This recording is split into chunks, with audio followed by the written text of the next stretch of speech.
each of you are, it's like facets of a jewel, or sometimes I think about it as a big roast beef and you're just each a slice. But you're, yeah. I think artist housing, when I think of community development, you and I were talking about, making permanent homes for people who are often vagabonds, because artists often come into neighborhoods like Chinatown International District, where there was at one point more affordable space, Pioneer Square, another great example in the 70s, Belltown, the former Belltown, Georgetown, Fremont, and so so every neighborhood pretty much in the city. So when you're thinking about creating the live-work spaces, are you thinking on the kind of level that Cassie and all the folks at Wing Luke were thinking about when they were looking at establishing an institution in a neighborhood, or expanding an institution, I should say? I think it's Artspace. It only works where we're invited. So we do not go looking for properties. We work in communities that say, come to our community. We have a large artist population that's getting moved out and we're worried about losing it, or we have an underused part of town that we want to bring artists to because we think that will catalyze economic development. And we do a very careful assessment of that, because we have very strong feelings about artists being used to gentrify a community, if that's the case. So we make sure that if we're invited in, that we do a big market study that shows that there's a real market and a real need for that artist housing, and that particular community and that particular site is going to work, that it has amenities, that it has a place for artists to engage and be in a part of a community, that it's not a wasteland. But it's a little different too, because our mission is about artists. Our core mission is not to increase the viability of a neighborhood. That's a byproduct of what we do. What we're most interested in is creating an affordable, secure, long-term space for artists to be creative in. And we don't do any programming in our buildings. We don't set up programs. We believe that the artists have this space. They are community-minded. They engage in activities, collaborations with each other that increase their financial status. We have a study that's on our website that says how artist space matters. And it's all about the economic impacts on both the artists and the surrounding communities of the three first projects that Artspace did in Minneapolis-St. Paul. And what has been stunning to me in knowing the artists that live in our buildings here is how invisible so much of what they do is, of how maybe there isn't a direct impact in the surrounding blocks in terms of public art springing up everywhere and performances everywhere, but those artists in our buildings are teaching in the schools. Maybe they're teaching with Art Corps, with Coyote Junior High. They're engaged on so many levels throughout the community. They're in theater, they're performing in music. If you don't create a space for artists to live in your community, who is going to make music and who is going to make theater and who is going to make images and document who we are and where we are? So for me, it's really about the artists first. Make that space that makes it possible for them to remain in our communities and be in our communities. And then what follows is the Youngstowns, the Wing Lukes, all of these entities that survive because of a strong artist culture. Well, to follow up on that, I mean, you're focused on the artists and giving them a space to work, obviously, that Artspace, that's the name of your organization. People invite you in, so not everybody is inviting, and maybe not every city, or maybe not even every neighborhood in this city has the the right property or the money or the funding. So how do you ensure that there's some kind of equitable distribution, either by neighborhood or by race or by income level or gender, or I don't know, does that even come into the equation? Well, as a national, I mean, this is unusual in Seattle to have, we're starting our third project here. There isn't any place else in the country that has more than one Artspace project besides Minneapolis, St. Paul. So it's not something that happens very often. And I feel like we're very fortunate to have two successful projects that I thought that we would do two projects and everyone would say, well, okay, we've done that. We don't need to do, we've done artist housing, we don't need to do any more of that. And instead, it's been the opposite. It's been people saying, well, but we want one, you know, or what about this neighborhood? What about that neighborhood? You know, some of it is opportunity, and some of it is the politics of location. I'm really excited to be doing a project at the Mount Baker Light Rail Station.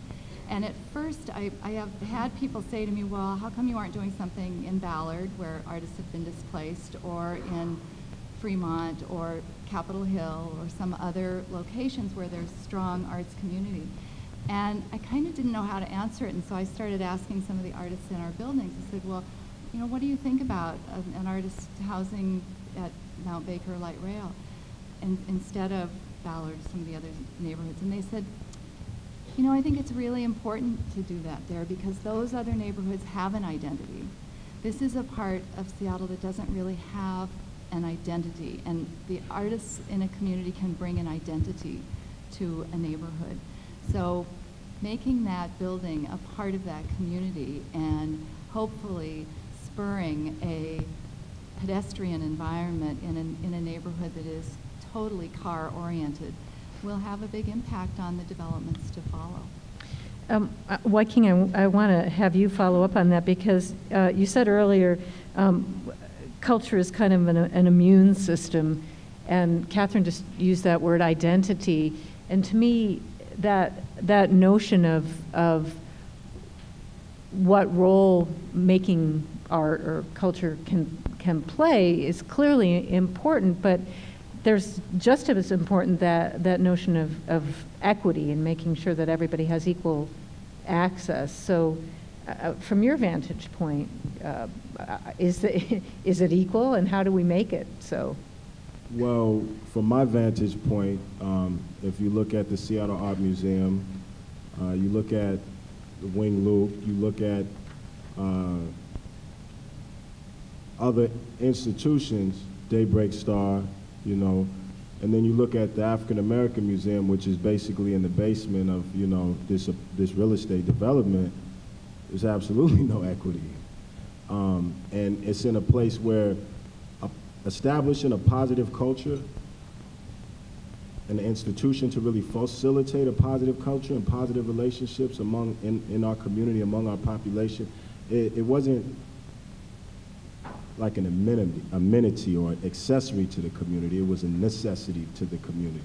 If you look at the disproportionate rate in which African American are represented in the incarceration rates, the homicide, when you look at the homicides and the youth on youth violence or what have you, and you see, and look at the dropout rate, you see the representation of a negative culture or a negative self-identity or internalized self-hate based on not having a positive knowledge of self and the best of your tradition or your cultural heritage or what have your people contributed to the society, to the world, and to the, you know, that's positive. And so then you begin to accept negative, self-destructive thought patterns, attitudes, behaviors, which then creates a negative environment in the community that's bad for the whole city. You know, it starts in one area, but then it spreads out, and it affects nightlife, and it affects economic development because people don't want to open businesses, because people don't want to come to businesses on Rainier and Henderson or on, you know, certain areas in the Central District. So again, it was a necessity, and definitely there's not equity, and that's what the challenge is now. It's for everyone. You know, it's not a black problem. It's not an African American problem. This is our city. This is Seattle. So we should look there's equity, and everyone has the opportunity to develop a positive self-identity and share their gifts and their value, with the community in a positive, and there's a precedence. I mean, Jimi Hendrix comes out of Central District. He inspired EMP. Our whole hip-hop history is basically down at the Seattle Center, yet we still have a need for that positive institution and energy in our community. So we really, look to challenge or, allow our leadership, our corporate, people that are financing to really take up the necessity for equity and the power to transform our communities and our city in another way. Because there's Quincy Jones, there's Jimi Hendrix, there's all of these people are in the community right now, but they don't have access within walking distance to this type of facility. When we look at Vera Project and things of that nature, there's a lot of great resources, but a lot of times it's not in a culturally relevant space that's familiar to the indigenous, the community that's there. It's not in the right location. And it's not in the place where people are. Right, you have a message, you have messengers, and you have an environment, which people may be comfortable or not as comfortable in, and that's very important.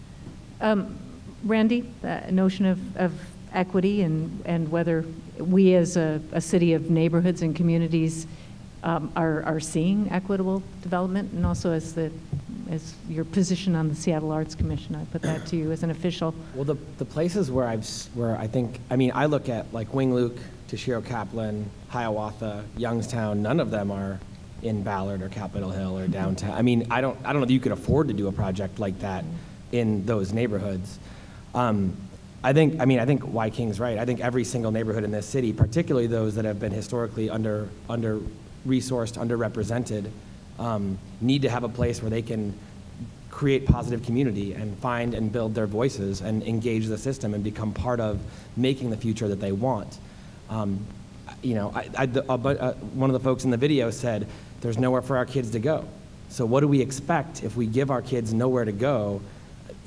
They're not going to disappear, right? They're going to find something to do, and in the absence of structure, in the absence of tools by which they can define themselves and create self-expression, particularly if they don't have resources and their parents can't send them to places that can occupy them. I mean, it is a citywide issue.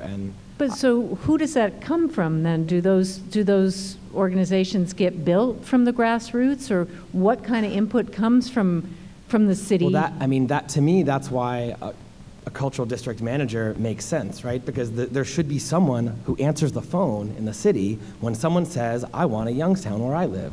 I can't build a Youngstown. I mean, I don't live in all the other neighborhoods. I don't know the politics. I don't know the history, the demographics, the economic climate. But the city should have access to that information, and the city should be able to at least guide the right people to the right places. And I think those dots aren't connected most of the time. I mean, I'm lucky because DNDA is a great institution and did some amazing legwork ahead of hiring me, and I'm lucky that existed. There aren't a lot of community development corporations that have an arts-based capacity to do stuff like that, and I believe the city should step up and make that a priority, because there's a need and because there's a ton of evidence that it has a huge impact, whether you want to use the economic impact or whether you want to use the social and cultural impact. It's both.